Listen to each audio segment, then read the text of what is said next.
अच्छे होंगे, ठीक ठाक होंगे। मेरी तरफ से এবার বাংলাদেশ ক্রিকেটের ধ্বংস দেখছেন পাকিস্তানের সাবেক অলরাউন্ডার শহীদ আফ্রিদি।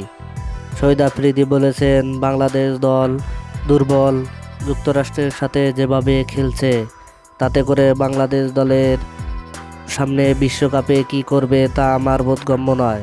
তবে বাংলাদেশ দল যে একটা ম্যাচও জিততে পারবে না তা আমি নিশ্চিত।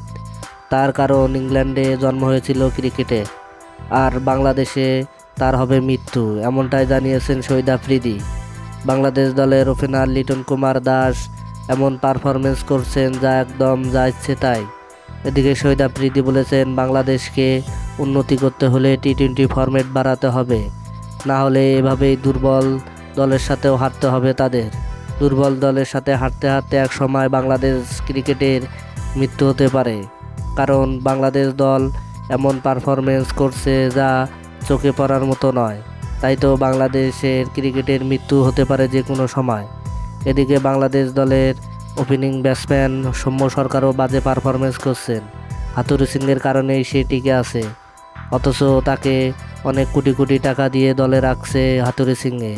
কাজের কাজ কিছুই করতে পারছেন না তিনি, তাই তো তাকে আর দলে না রাখার পক্ষে অনেকে। হ্যাঁ দর্শক, আপনি কি মনে করেন বাংলাদেশের ক্রিকেট ধ্বংসের পথে? তাহলে অবশ্যই আপনার মূল্যবান মতামত কমেন্ট বক্সে জানিয়ে দিবেন। ধন্যবাদ। আল্লাহ হাফেজ।